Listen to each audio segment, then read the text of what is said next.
This is a bird. If you are confused, that is understandable. If you don't know, this channel is helping support environmental conservation by raising money for the World Wildlife Fund for Nature, aka the WWF. You can donate right here on this video if you haven't already. Hashtag simpfornature. So anyway, a fellow YouTube friend, Hawk2zer0, decided to help out by doing his own live stream right here and having me as a guest. This video is a fulfillment of a promise made during that stream. During that stream, I stumbled across an 8-year-old fairy tale fanfiction that Hawk2zer0 wrote himself. I then proceeded to unwisely commit to chat that if they could raise $1,000 for the WWF, then I would read Hawk2zer0's fairy tale fanfic out loud. Man, did I underestimate the power of a bunch of burbs. So in this video, I will be recording my first ever reading of it. I have no idea what's in store, but Hawk says it's a bit cringe, so yeah. Sorry about this, buddy. And also, happy birthday. Also, side note, I got a little gift in the mail from the WWF today. They sent me a seal as a thank you for donating all of this year's Seal Squad merch profits to them. Along with an adorable seal plushie, I got an adoption certificate and a card with a bunch of seal facts on them. At the end of this video, I will read all of those off too. All right, guys, here I am back with Hawk2zer0's fairy tale fan fiction. Anyway, we're gonna read through this. I don't know anything about it other than the synopsis that Hawk2zer0 provided me on the live stream, and we're gonna read through it. So here we are. It's called The Lost Letters of Lucy Heartfilia. This letter was found from the future Lucy's body. The letter was torn and shows sign of age. Dear Mom, it's been a while since I've written to you, but I felt like I should. With today being my 21st birthday, my guild had a huge celebration for it. Sometimes I feel like they really go overboard on the celebration, but that's what I've known Fairy Tale for. I kind of wish you both were still here. It's a shame that we lost everything, but at least he said he was doing fantastically at the trade guild he worked at. I was worried about him though. It's dangerous out there. My novel is reaching its end, and I've got a few more ideas in my head before I finish it. My friend Levy has been going crazy over wanting to read it. I don't think it's fantastic, but I guess she still wants to read it. There's one more thing I'm writing to you about. It involves Natsu, the first member of Fairy Tale I met back when I was 17. During the celebration, Natsu told me that he needed to speak with me privately. I got really nervous for a second, but then I was reminded of what happened the last time he asked for something like that. I'm kind of glad that he was just wanting to see Virgo. Those few days were so stressful. He kept leading me on and giving me the idea that he was wanting a relationship or something. Anyway, I agreed to walk outside for a second. As soon as I walk outside, I walk right into Natsu. Then something I never thought happened. He kissed me. The kiss felt warm, but I'm assuming that it has to do with his magic. I didn't pull away. For some reason, it just felt right. We break away from each other. I was blushing so much. I never expected him to do that after pulling that event last time. He looks at me and started telling me that he has fallen in love with me. We've been working together for so many years, so I guess it was bound to happen at one point. I've had some feelings for him for a while now. I generally don't want relationships, but I think it'll be okay to have one for now. Just for a little while. I let him know about my feelings. He blushes himself. He must not have been expecting me to feel the same way. After a few moments, we agreed to go out with each other. Can you believe it? I'm dating Natsu, one of the dragon slayers of Fairy Tale. Happy has been, well, happy. Those two are inseparable as brothers. We told Happy first about us. He was so excited. It's funny since Happy probably had the biggest smile on his face. Happy couldn't be any more happy than he was that time. We let the guild know. I was so nervous. You want to know what Gray said to Natsu? About time you got a girlfriend. I laughed so hard that I probably would pass out from the lack of breathing. Gray and Natsu still have their rivalry going on. Some things never change. With Gray having Juvia, I guess he has the ability to say that. Lisanna seemed a little saddened, but she told us she was happy. Urza said that she was happy for us as well. It was also one of the rare times that I've seen her smile about something. It seemed as if the guild was just so happy to hear about our recent decision. Maybe being in a relationship isn't so bad after all. I wonder how father will react to it, though. I'll send him a letter soon. Hope you are doing okay, Mom. I miss you as much as ever. Sincerely, your daughter, Lucy Hartfilia. Chapter 2, The Sakura Festival. Dear Mom, Magnolia is holding its annual Sakura Blossom Viewing Festival again. If only you could see how cool the sakura are here in Magnolia. I'm still amazed at how the sakuras turn into rainbow sakuras around nighttime. Every time this festival comes around, I'm reminded of the first festival. I was sick and was unable to participate in the festival, but Natsu and Happy went and dug up a tree just for me to see it. I remember how scared they were the next day when Master Makrov found out. Natsu and I barely started our relationship, but I've been enjoying the time with him. It's a little weird though, thinking about it when we go on missions. I'll get used to it. I wonder what Natsu thinks of it too.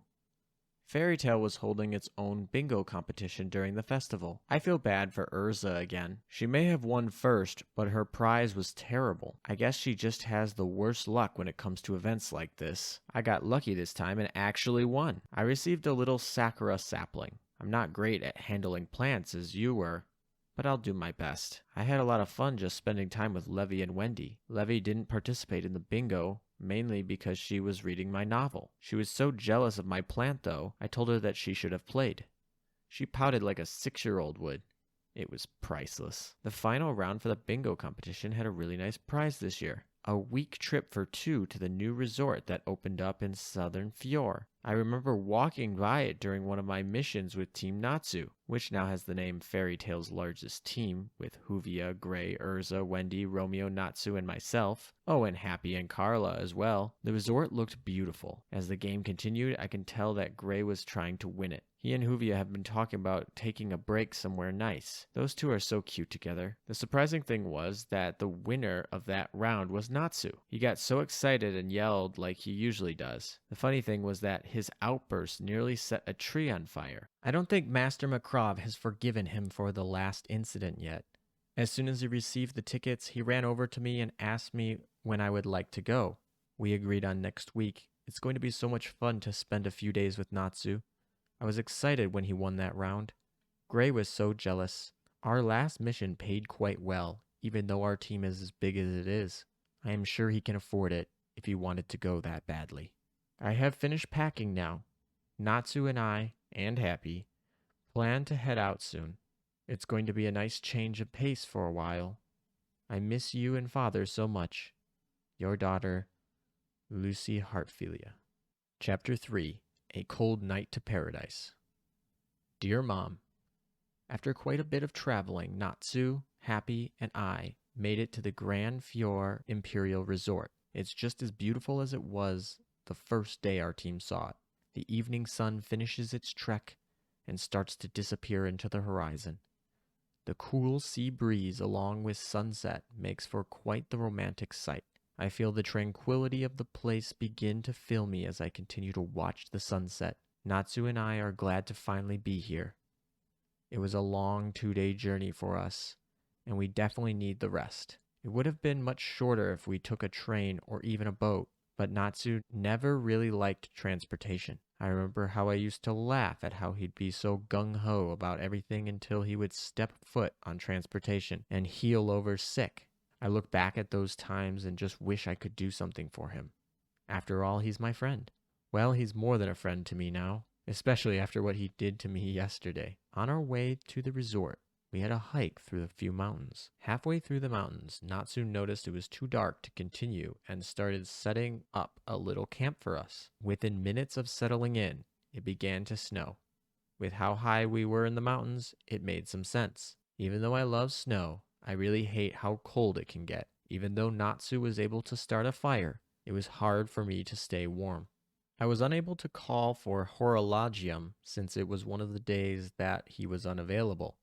It was horrible. Natsu felt bad for how cold I was getting, and he retrieved his blanket that he was carrying with him.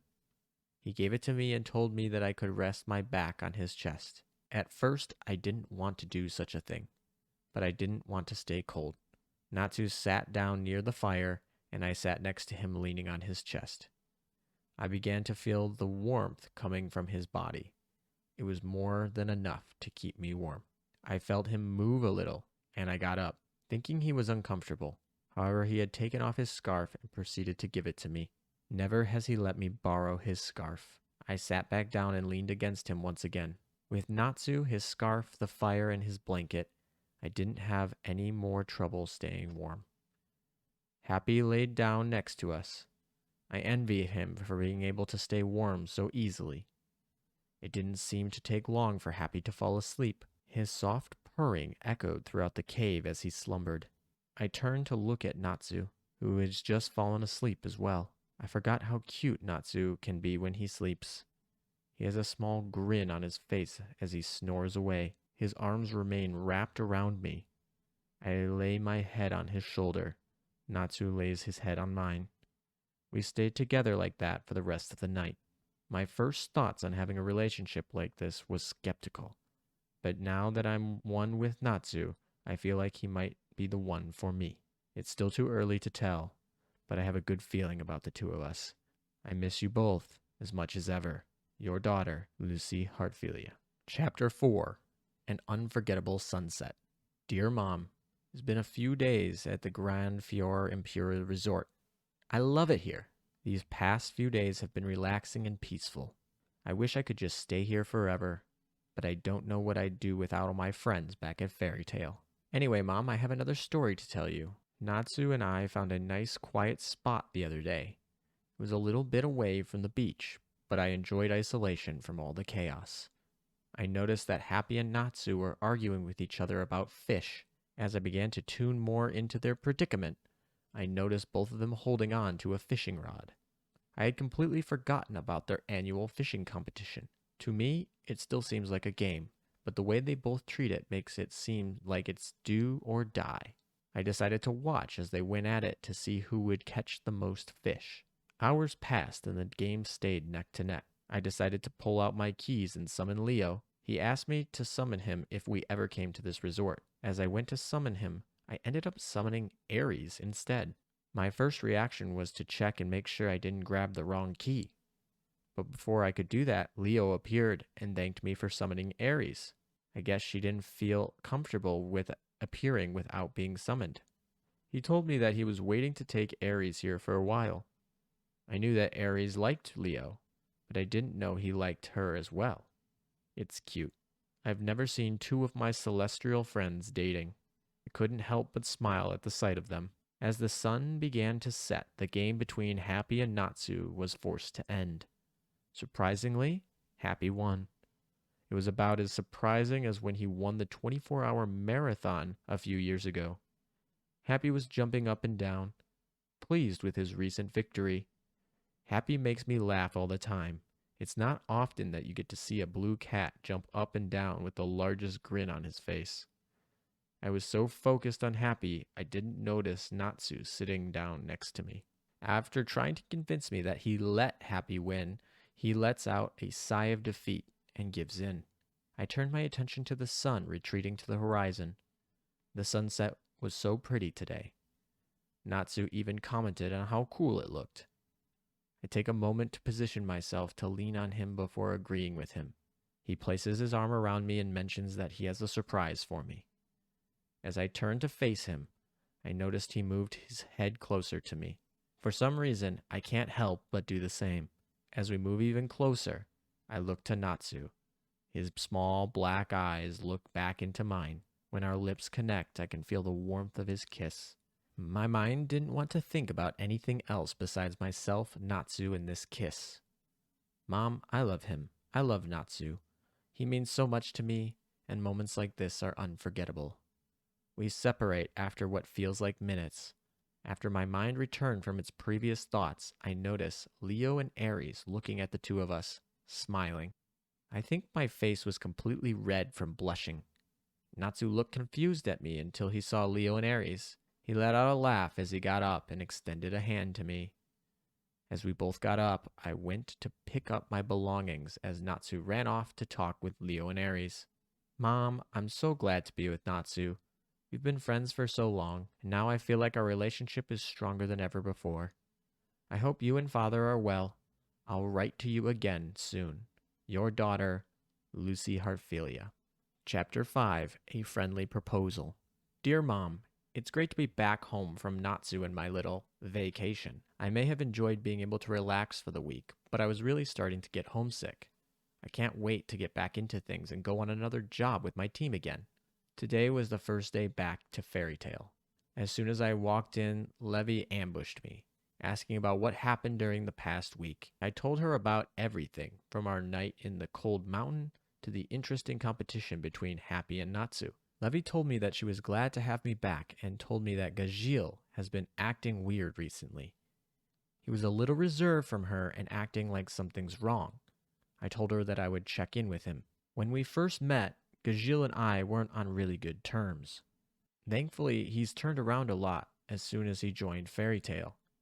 Even though he's part of Fairy Tale now, he still scares me a little bit.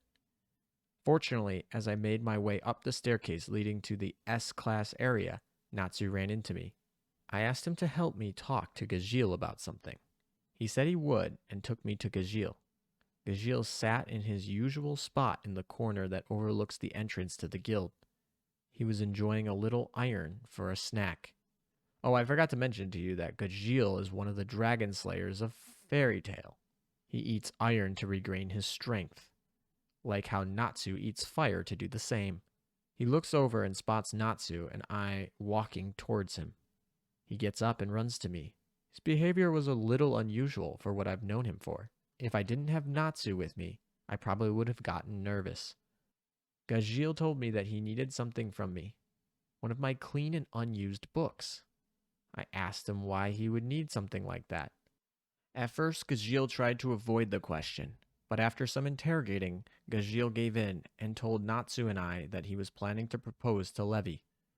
My emotions are a combination of both happiness and shock. I look over to see Natsu sharing the same reaction as myself. My best friend is going to be engaged. Levy is going to be engaged. I know she told me to tell her what's up with Gajil, but this is something that I'd rather have him surprise her with. Besides, I couldn't wait to see the look on her face when she found out. I agreed and went home quickly to grab one of my empty books. I was curious as to what he had planned for his proposal. As soon as I made it back, I asked him how he planned on proposing to her. He told me his plan. He had learned how to seal an object within an object. In his case, he planned on using magic to seal the ring inside the pages of the book. The seal could be broken by the reader, Levy, as she would read the writing. Honestly, it was an amazing idea that he had. I still wonder how and where he learned that spell. Aside from my curiosity, I told him that I'd stay with Levy and wait downstairs for him. The least I could do is help him out from here. I went back to check with Levy, who still seemed a little worried. I told her that nothing is wrong. A few minutes passed. I looked up and noticed Natsu giving me a thumbs up and smiling. Gajil had come downstairs. His head was obscured by the book he had borrowed. He made his way over to Levy and asked her if she knew what the seal said. Surprisingly to me, Levy told him that she had never seen these letters before. I've known Levy for being a major bookworm, and yet I'm still amazed that she still has some types of written magic that she's never seen. Despite her not knowing the type of spell the letters were for, she was still able to read it. As she finished, a bright light shot out from the book. It took her by complete surprise. Everyone else seemed to have noticed as well. We all watched as a ring began to form from within the beam of light. When the ring was fully formed, Gajil picked it up and got down on one knee for Levy. At first, Levy was surprised from what had just happened in front of her. Once she realized what was actually happening, she covered her cheeks with her hands. A smile could be seen from the small gaps between her fingers as tears of happiness fell from her eyes. Within an instant, Levy jumped to Gajil and screamed, "Yes!" I was so happy to see my best friend during her happiest moment of her life. She embraced Gajil. Tears continued to roll down her cheeks as she stayed there with him. Everyone cheered for them. Both Levy and Gajil were smiling. It was a happy day for Fairy Tale.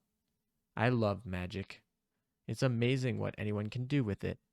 What Gajil did for Levy continues to amaze me. It makes me wonder what Natsu is going to do for Wait. I was thinking ahead too much. I don't know what I was thinking there. Natsu and I haven't been dating for as long as Levi and Gajil have. I don't even know if Natsu will be ready for... This thought is going to bother me for a little while. I'll write you again soon. I think I just need to clear my head a little bit. Your daughter, Lucy Hartfilia. Chapter 6. One Team, One Family. Dear Mrs. Hartfilia, I'm sure Lucy's mentioned me a lot, but I'm Natsu Dragneel. I'm the fire dragon slayer at Fairy Tale. And I'm kind of dating your daughter, Lucy. I would write more about myself, but I think you know a lot about me already. For a while, I've known that Lucy has been writing letters, but I never really thought about writing you one for myself. Lucy probably would tease me saying that I wouldn't have the patience to do something like this. She's probably told you that I like to fight with a lot of people in our guild. In my defense, I like challenging people. I want to be one of the best wizards out there. We all have our goals, and that's mine. If you are wondering what has me writing this letter, well, it's simple. Today, Lucy was too sick to do any work with our team. With our recent vacation, our team hasn't seen much action in a while. I've been wanting to go and do a job, but I really hate it when Lucy misses something. It just bothers me knowing she's missing out on a lot of things. I'm sure she told you about her first Sakura festival. I'm glad our guildmaster didn't punish Happy and I. Anyway, she's a little sick right now, so I've gone into taking care of her. Honestly, I'm a little bored, but at least I'm here with Lucy. We've been companions for several years, and I find it difficult to be doing anything without her tagging along. I remember back when I first ran into her, and how she went nuts about wanting to join Fairy Tale. Those days are long gone, and I've gotten to know her much better since then. Lucy is a lot more than just a guildmate. She's a lot more than just a friend. Lucy means the whole world to me now, and I don't want that to change. Ever. I figured I should let you know as well that a few days ago, Lucy was in tears. It's rare for me to see her that way, so I checked with her. She told me about that day being the anniversary of your passing. She misses you and her father so much. I know how she feels since my parent just disappeared suddenly, and I have never seen him since. I want to give you my word about something. No, not just a word, but a promise.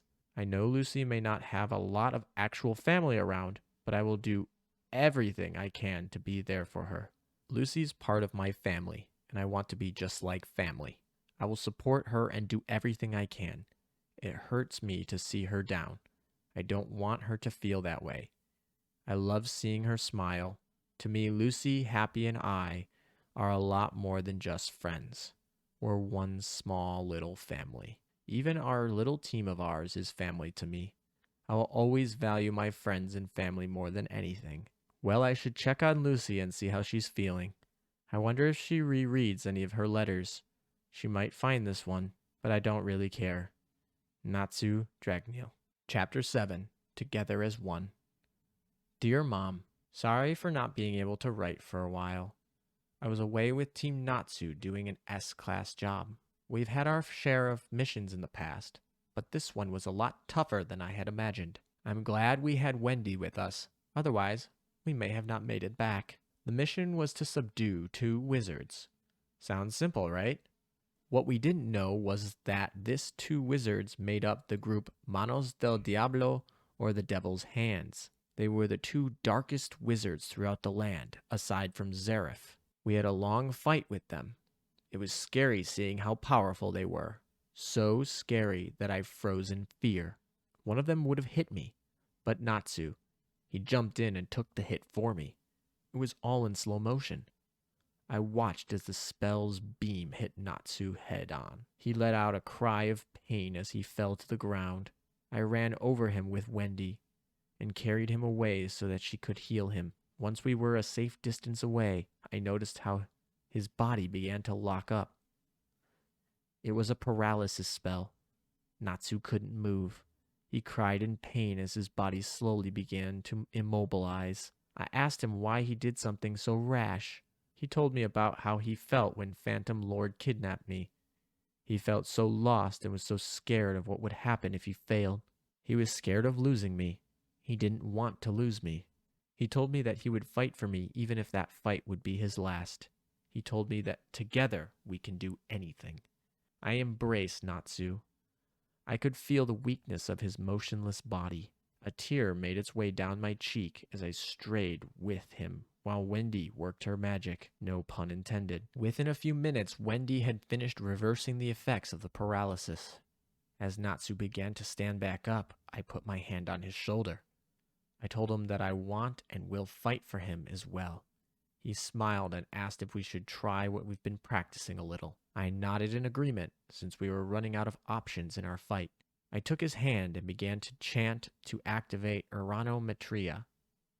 I taught Natsu the chant as well and began to chant it with me. As we continued, I began to feel an immense power flowing around us. Fire began to form a circle around us as we chanted on. The strength of the blaze. I've never felt so much power in my time as a wizard. We both screamed, "Unison raid!" as we reached the end of our chant. The blaze continued to strengthen until it concentrated itself into a ball of fire. Upon finishing, our unison raid had turned my Uranometria into a powerful beam of pure fire. Fire! I casted fire! This beam hit both of the dark mages, defeating both of them with one hit. The training we went through to try it out paid off as our targets lie unconscious on the ground. I never felt so powerful in my life. Apparently, our unison rage shocked the rest of Team Natsu, all of them standing in complete awe at the sudden turn of events. Natsu and I decided to go and call it the ultimate magic of the sun. According to Urza, she believes that magic alone was equal to 4 simultaneous dragon roars. She mentioned how she never felt so much magic in one technique. She seemed a little frightened by it. Despite this, I was able to do something I've wanted to do so far. To be able to stand by Natsu and defeat 2 of the strongest mages in the land. Today we stood together as one. One of my biggest dreams finally came true. As we made our way back home, Natsu and I walked side by side, motivated by the will of each other and the love that we share. I wish you were here to have seen it. I miss you so much. Your daughter, Lucy Heartfilia. Chapter 8. Painful Connections. Dear Mom, it's been a few days since Natsu and I tried out our unison raid. Honestly, I still can't believe that we managed to pull off that spell. The team has been taking the past few days off to recover from the fight. Master Makrov was impressed with how well our unison raid worked. He mentioned how shocked he was to hear that the spell took out both of the mages. After the short conversation about our mission, Makrov pulled Natsu aside and spoke with him. I sat down at our usual table in the S-class area. When Natsu made his way to me, I noticed his expression changed. Unlike his usual enthusiasm, Natsu looked depressed, as if something utterly terrible had happened. I asked Happy if he heard anything beforehand, only to find out that he was as confused as I was. Natsu sat down next to me. His face sunk as he rested his forehead in the palms of his hands. I hated seeing him like that, so I took him outside to talk with him. As I took him outside, Natsu let out a long sigh and began to ask why it had happened. Confused, I asked what was bothering him. Igneel. Makrov heard that Natsu's foster father was killed by another dragon slayer. As Natsu finished giving me the details, he lowered his head. Tears began to escape and run along his cheek. The news landed a crushing blow on him, and I felt my heart sink. To go through all that effort trying to find a parent only to learn that he died, that just hits deep. Too deep. I remember when I learned about Father's passing. I wasn't there when it happened. It bothered me for the next few weeks, maybe even months. Natsu never got to see his foster parents since he was young. As Natsu continued grieving, I wanted to ease his pain. I did the only thing I could think of. I embraced him. At the same time, my resistance began to collapse as tears threatened the corners of my eyes. Natsu locked up at first, but relaxed moments later. His soft sobbing was enough to make me tear up as well. I tried to reassure him, telling him that everything will be okay and that I'm here for him. He asked me how I managed to handle losing father. I told Natsu that I had him and our team to help ease that pain. He mentioned how we were both the same, our parents gone. My response was silent, but I hugged him even more. I could feel Natsu's hands wrapping around my back as he did the same. The floodgates finally gave way as tears rained down my eyes. We stayed together for a good period of time, holding each other tightly, connected more closely than ever in our shared grief and our shared happiness with each other. Natsu means a lot to me now. I just hate seeing him so sad. I will be there for him. I promise that I will be there for him. We may have lost our parents, but we have each other, and I believe that we will get through anything. Take care, Mother. Your daughter, Lucy Hartfilia. Chapter 9, Visions of the Future. Dear Mom, today was an interesting day for Natsu and I. The rest of Team Natsu is still recovering a little more than picking up another task. Natsu and I decided to go ahead and take a quick task to ourselves before we did a quest with the full team. We chose a simple task in Valia, one of the neighboring towns. Someone had requested us to test a new type of magic out. It seemed like an interesting task, so we quickly gathered a few things and made our way towards the small town. As we ventured on, I was thinking of the dream I had a few nights ago. I recalled the dream being something about my future, but I don't remember what it was entirely about. The sudden thought made me curious as to what Natsu's dreams were for the future. I decided to ask him about it. He took a few moments to collect his thoughts. His face sunk at first. I think one of them was to find Ignil. I grabbed his hand and tried my best to cheer him up. I told him how I wanted to be the greatest author in the world, and that I wanted to be a great fairy tale wizard. Natsu looked at me and smiled. He told me that I had already become a great wizard. He wrapped his arm around me as he finished his sentence. I'm pretty sure that I was blushing so badly that it looked like I burnt my face. As we continued down the road, Natsu mentioned how he had the same dream, to become one of the greatest wizards Fior would ever know of. It was his biggest dream. He also mentioned he had another, but he didn't know how to word it, so he would tell me when he was able to. An hour passed before we reached the small town of Valia. Several wooden homes stacked themselves along the main road. A few children were seen playing with their toys while their parents worked out in the nearby fields. When we came up on the house that the job mentioned, Natsu gave a soft knock on the door. Within seconds, the door opened to reveal an old man standing before us. He looked up at us and smiled, welcoming us in as he began talking about this magic of his. He guided us to a table where a small crystal heart rested on a stool as its centerpiece.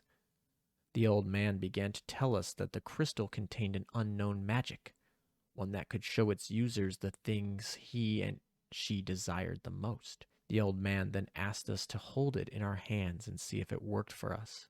Deciding that I would go first, I carefully picked up the fragile heart. Its cold and solid figure rested in the palms of my hands. As I gazed into it, I saw the dreams that I had just finished telling Natsu about. I could see myself writing several books and being recognized as one of the top wizards. The last thing that I saw was Natsu. He gave me a smile and reached out with his hand. I froze at the sight of everything that I had just seen. I don't know what kind of magic it was, but it worked like the old man said it would. I stood amazed at the crystal while Natsu gave it a try as well. I knew when he saw his desires as his face lit up in shock and surprise. He put the crystal down on the table and turned to the old man. He told him that the object works like he said. The old man smiled and gave us our payment for the task. As we began our trip back, Natsu paused and told me that he had finally figured out what his other dream was. I looked at him with a piqued curiosity. He walked forward a little, only to turn and face me. He said the crystal helped him figure how to say it. As he looked in the eyes, he began to tell me his dream. I can't help but remember it, word for word. Lucy, my other dream is to be able to have a happy family and grow old together with the love of my life. You, Lucy, that is my other dream. As he finished his statement, he extended his hand to me. I felt as if this was déjà vu. Despite how badly I was blushing, I took his hand and walked up to him. As soon as we were side by side, we continued to follow the road back to Magnolia as the sun began to set. It was a beautiful sunset. I'm glad to have met Natsu. I don't know where I would be without him. I'll write you again soon. Your daughter, Lucy Hartfilia. Chapter 10. A Day of Confusion. Dear Mom, it has been 2 years since I agreed to date Natsu.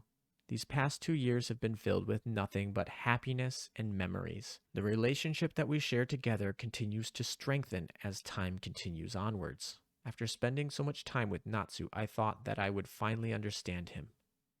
Today, however, he was acting really weird. It all began when he ran up to me and asked me if he could talk to Loki for a few minutes. I asked him why, and he said that Loki apparently made a promise to him with something in the future.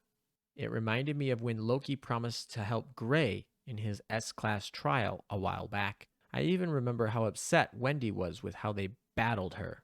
They were so mean. So I let Natsu have a few words with Loki.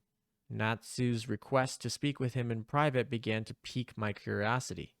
Loki returned to me shortly after and told me that he was heading back. As he slowly disappeared, I noticed that he had a slight smile as he looked at me.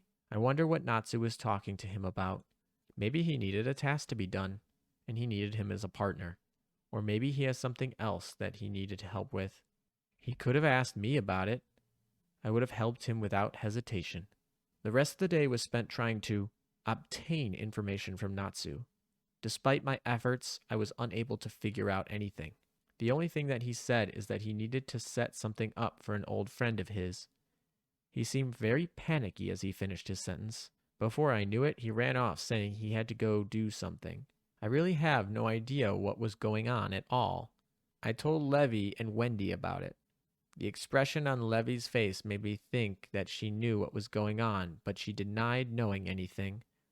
Wendy was about as curious and lost as I was. No one else around the guild seemed to know as well. It was as if this shroud of mystery came out of nowhere and manifested itself in Natsu.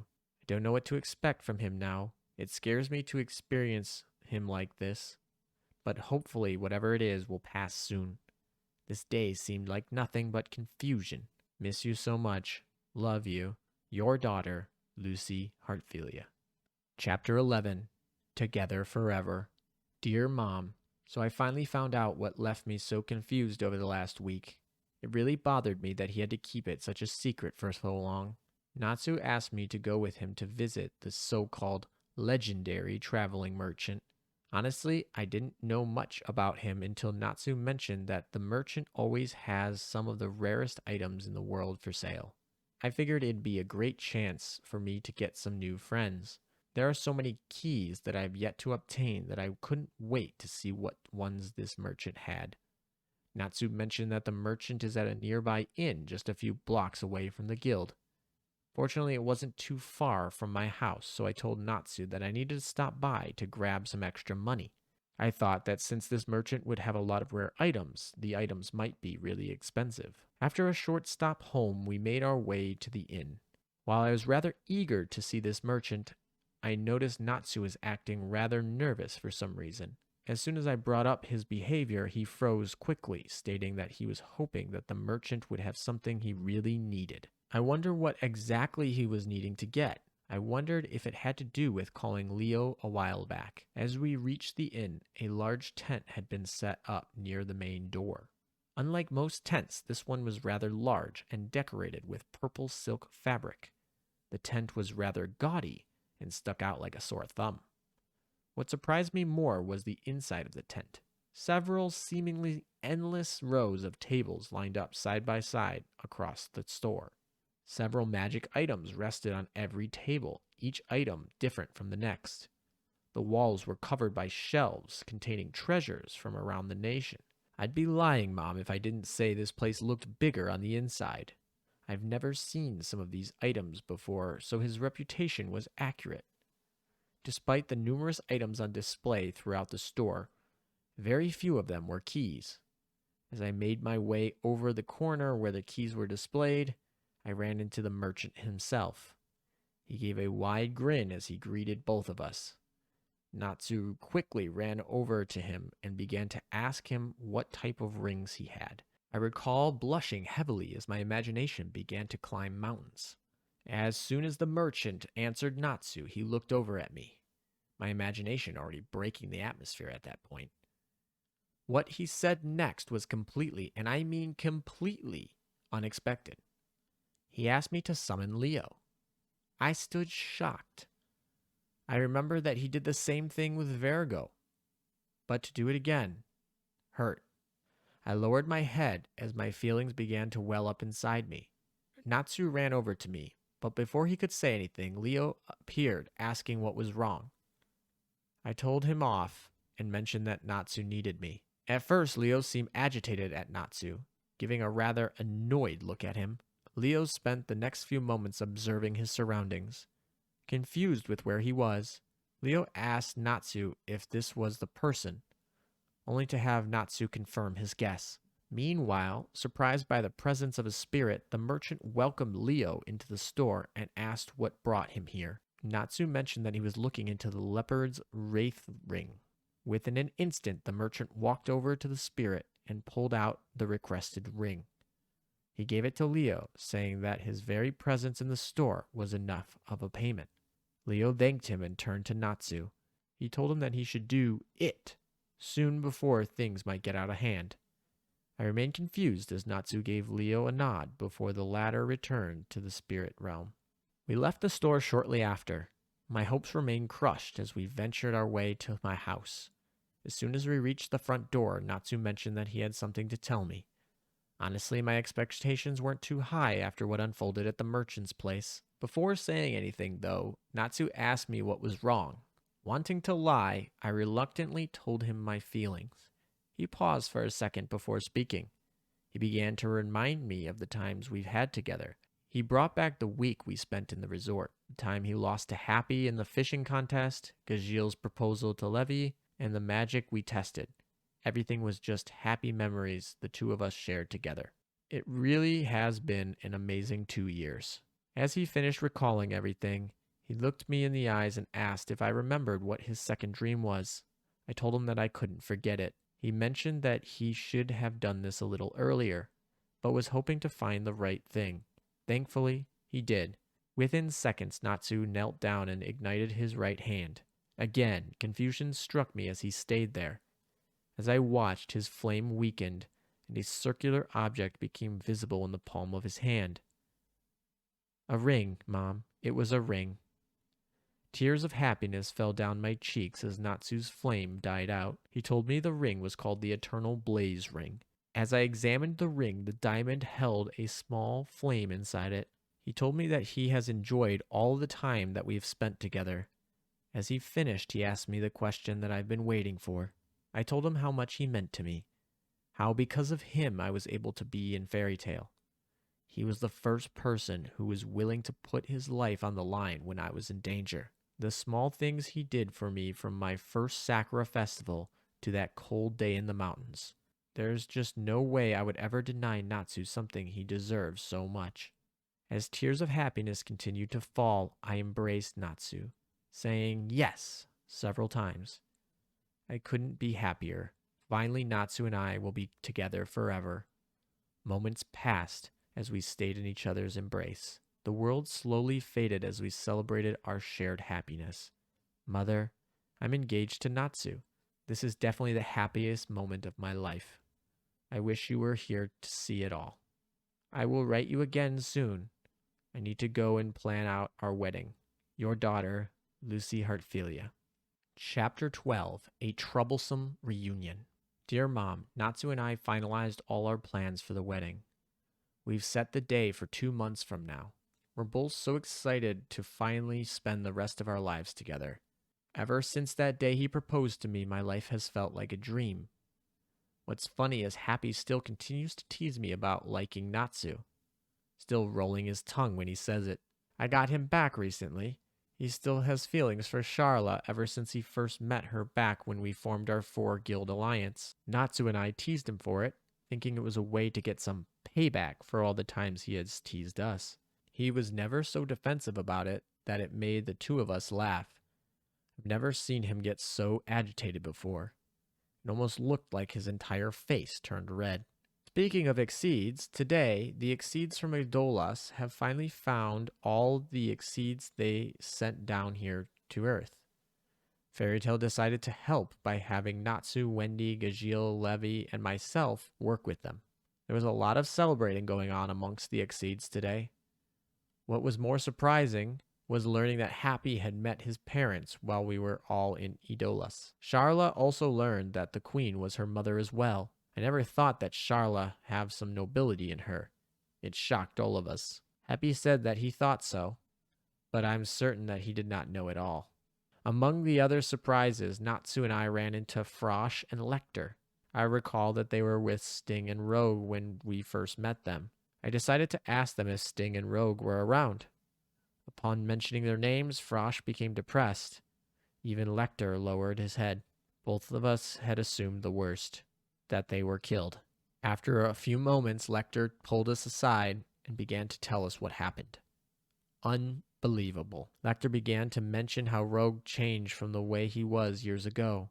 Lecter had described it as if a spirit of pure evil had possessed him. He mentioned that one day, Rogue began to attack Sting out of nowhere. I stayed quiet as he continued. Natsu, however, clenched his fist in anger. I've known him for getting angry when someone attacks their own friend. As Lecter continued, he told us that Sting had ordered both of them to run. Lecter mentioned how he hid behind a bush, watching as Sting slowly lost the fight with Rogue. A tear made its way down Lecter's cheek. After pausing a few seconds, he cleared his throat. Lecter told us that Rogue killed Sting shortly after absorbing his powers. I looked over at Natsu, only to see that his anger had finally hit its peak as he punched the ground. He turned to Lecter, saying that he would do whatever it takes to avenge Sting. He mentioned how he can't stand it when someone attacks and kills their friend. I'm confused as to why he would do something like that. I can't imagine how Frosh and Lecter are feeling right now. Natsu and I told the others what had happened with Sting and Rogue. Shock and confusion has hit most of them. We made an agreement to go and see if Master Makrov would know anything about this. It worries me that Rogue would turn like this. I hope everything is well with you. Miss you. Your daughter, Lucy Hartfilia. Chapter 13. Eternal Love. Dear Mom, today was one of the biggest days of my life. Some people say that marriage is the beginning of a new and beautiful life. Levy agrees with it as she enjoyed her first year with Gajil. Today, however, is the beginning of my new life. One, together with one of the greatest friends I've ever had, Natsu Dragneel. The cathedral at Magnolia was decorated beautifully for our big day. Flowers and banners were hung all around the place. Sakura petals were scattered across the main carpet, and several decorations from the spirit realm were there as well. I had Virgo help me with the dress. I was rather surprised to hear that you had our spirit friends hold on to a dress for me. I can't thank you enough for how wonderful this dress fits me. Cancer told me that it was your favorite dress and how he would see you in it a lot. I told him how I loved the dress in its entirety. The red base color, the detail of the decorations, and even the style give me the impression of being in your shoes. As the ceremony began, I made my way down the center aisle. So many people had gathered in our celebration. What surprised me more was that Virgo was wearing something other than a maid costume for once. As I reached the front, I took a glance at the friends surrounding Natsu and myself. Levy, Wendy, Mirajane, Lizana, and Urza lined up on my side, while Gray, Elfman, Romeo, Gajil, and Master Makrov stood by Natsu. As we exchanged our vows, Natsu looked at me in the eyes. Our eyes locked together as happiness began to build up inside us. Natsu held my hand, his eyes fixed on my own. I could feel Natsu's hand gently move across my hand as he slid the eternal flame ring on my index finger. As he finished, he let out a slight grin. As I went to put Natsu's ring on, I felt the warmth of his hand. This was one of the few times I had ever felt him so calm. It seemed as if nothing else in the world mattered besides the person in front of him that he loved. As the minister finished his role, Natsu pulled me in for the biggest moment of the entire celebration. As our lips met each other's, the world began to melt away once again. All of the previous kisses and those feelings began to well up inside of me. The happiness from those moments all were summarized in the most important kiss of our lives. The sound of loud cheering brought us both back to reality as we break away. The day has finally come, Mom. My new life begins with Natsu. I will be able to spend my life with my best friend in the whole world.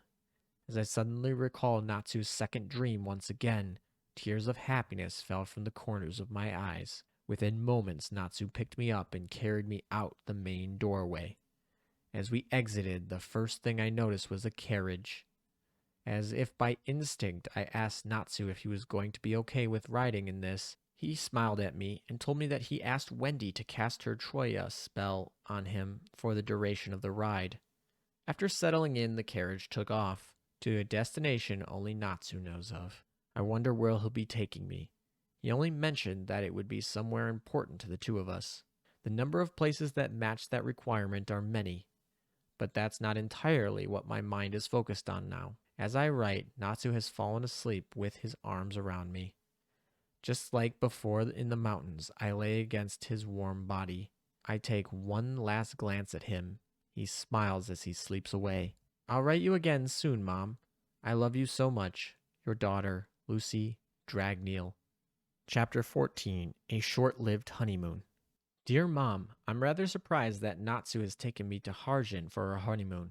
It's been a really long time since I've stepped foot in this small town. Nonetheless, it's a rather pretty port city. This place holds so many memories for me. When I first began my quest to become a member of a wizard guild, I traveled to Harjin. As I think about it, I never imagined that I would meet my love of my life there. This is the place where I did meet Natsu for the first time ever. The more I think of that day, the happier it makes me feel. After rescuing me from the fake salamander wizard, Natsu had invited me to join Fairy Tail. It was because of him that I am where I am today. What has started as a small relationship turned into one of the greatest relationships I could have ever wished for. When we finally were able to settle down in our room of the hotel, I decided to ask him exactly why he chose here over all the other possible places. He sat down next to me before saying that he remembered the day we first met, how he was busy looking for the salamander that resided in Harjin, how he ran into me when he found that fraud. Thankfully, he forgot about me being under the charm. He told me that he was glad to have met me. He mentioned how he always liked having me around with him. I remembered how he was so against doing anything without me. The Sakura festival being the most important day that I can remember. As he finished, I laid my head on his shoulders. Natsu, in turn, wrapped his arm around me. We stayed together as we looked out to the city. The sun has begun to set as ships continued to enter and leave the port. Throughout town, trees danced with the wind. Kids played games as they chased each other around the street. It seemed like a normal night in Harjin. I turned to face Natsu only to see him smiling at me. I thanked him for everything. He said there was no need to, as it was because of me that we were where we are today. That I choose to date some crazy fight-loving wizard that can breathe fire. That it was me who agreed to spend time with him. He told me that it was because of me that we were able to start a new life and share every moment of it together. He thanked me because I chose to help him with his second dream. A tear escaped me as he finished. I put my arms around him, embracing him and the love that the two of us shared. I moved closer to him and brought my lips to his. There wasn't anything I wanted to do more than that. Natsu is the world to me, and every moment I spend with him makes my day better. The sudden arrival of Leo and Aries caused us to quickly break, as if the other was on fire. Well, I don't think that would have mattered much to Natsu. It seems as our honeymoon was to be cut short as Leo and Aries came to warn that a strong, dark presence has been detected nearby. They could not tell us what it was, but they were both concerned with the power that they were getting. Natsu and I decided to go with them and see what was going on. Leo and Aries had come on their own magical power, so I would be able to summon more spirits to help if needed. As much as I wish that Natsu and I could enjoy this time off, protecting Fior is a little more important to us than our honeymoon. I'll write to you again soon. Love you, Mother. Your daughter, Lucy Dragneel.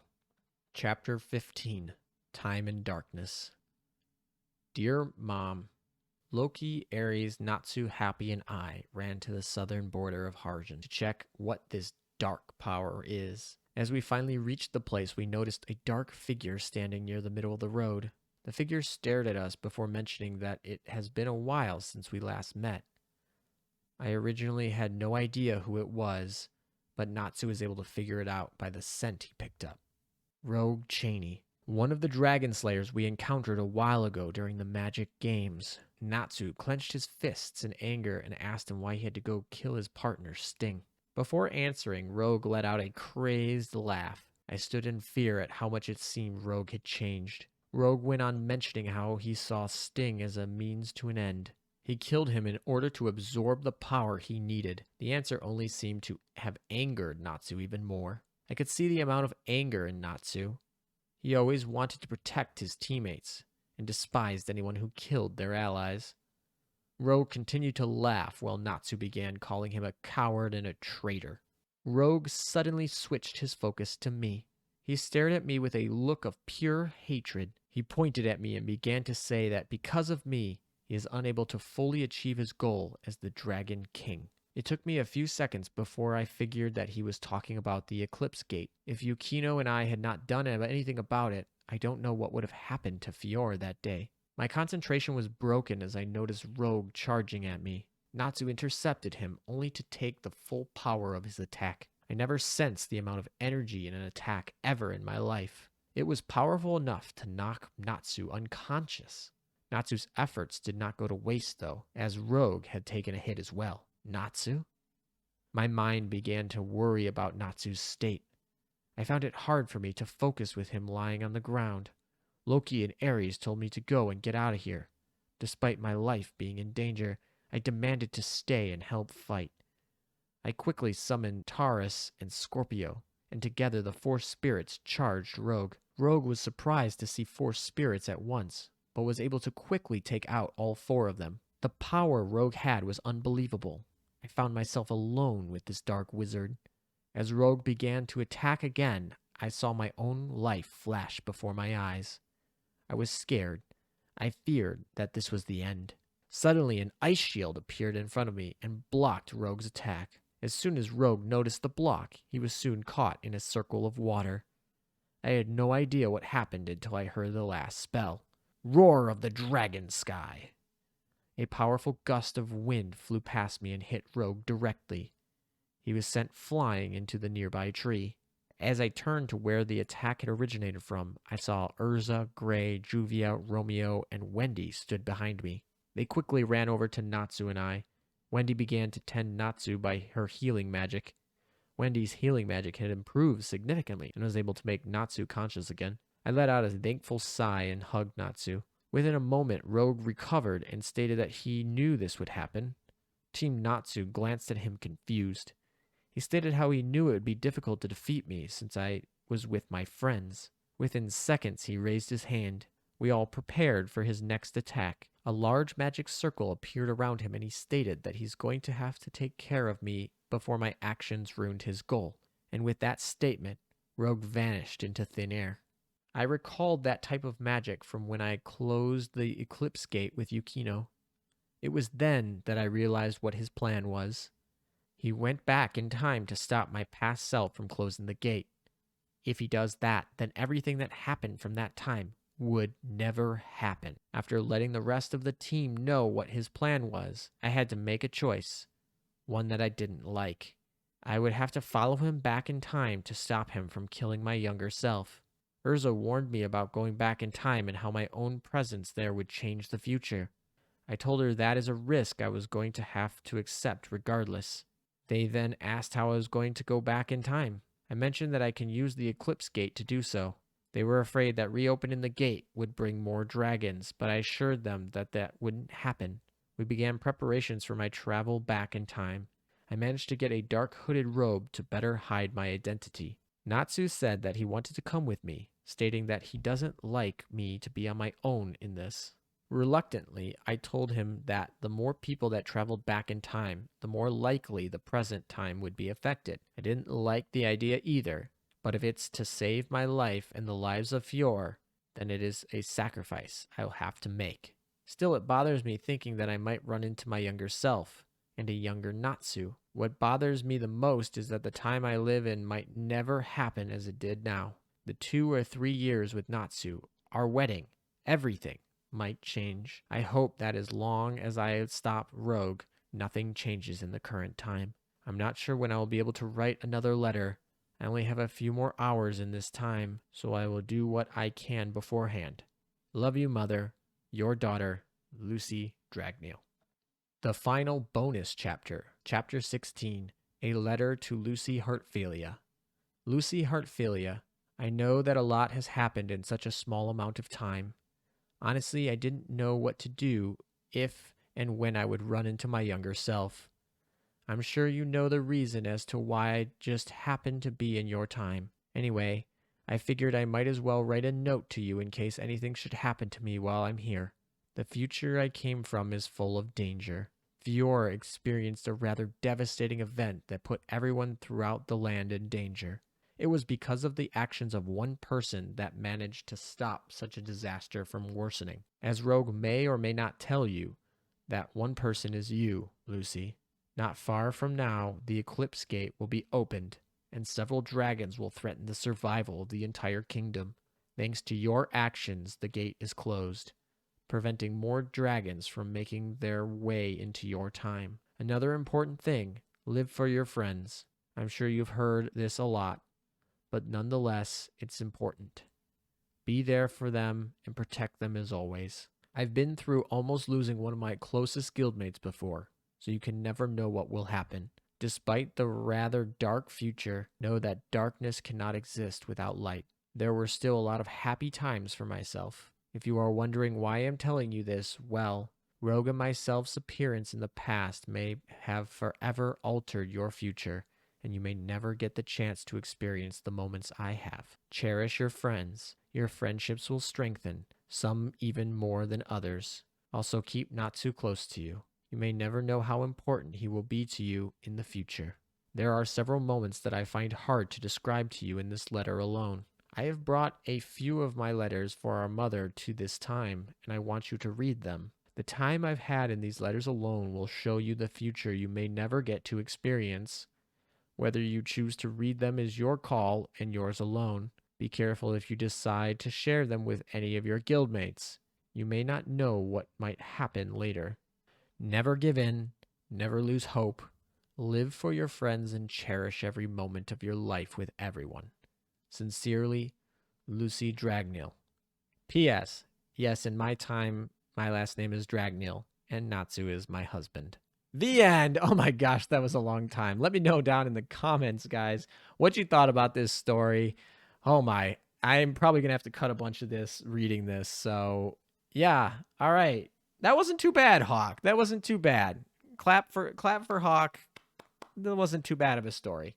All right, as promised, we have seal facts here at the end because this video is definitely not going to be so long. The elephant seal. Elephant seals come ashore twice a year for breeding and molting, and while on land, they take no food or water. Fasting is part of their life cycle. Males fast for up to 3 months on the beach during the breeding season while guarding a harem of females. Females tending their pups fast on shore for about a month while they are nursing. During the breeding season, they experience dramatic weight loss, sometimes nearly half their mass. Pups can be weaned in about 25 days. The elephant seal's habitat is the coastal waters of the Pacific Ocean, from the Gulf of Alaska south to Baja California. Their diet consists of squid and fish. Their threats are occasional accidental entanglement in fishing gear, disease outbreaks, and environmental changes. One interesting fact about elephant seals is that elephant seals spend most of their time at sea and are one of the deepest and longest diving marine mammals. All right, guys, hopefully this video settles the deal. Like this video if you think it does settle the deal. Not something I usually do for my content. If somehow you found this random video, you can check out my other videos if you're interested in them. And if you are on this video and you have a little bit of disposable income, please consider donating to the WWF. The donation link is right on the page. 100% of the proceeds go to the WWF. YouTube will even cover the processing fees. Hashtag simpfornature. Thank you guys, and until next time. Lucy is a lot more than just a guildmate.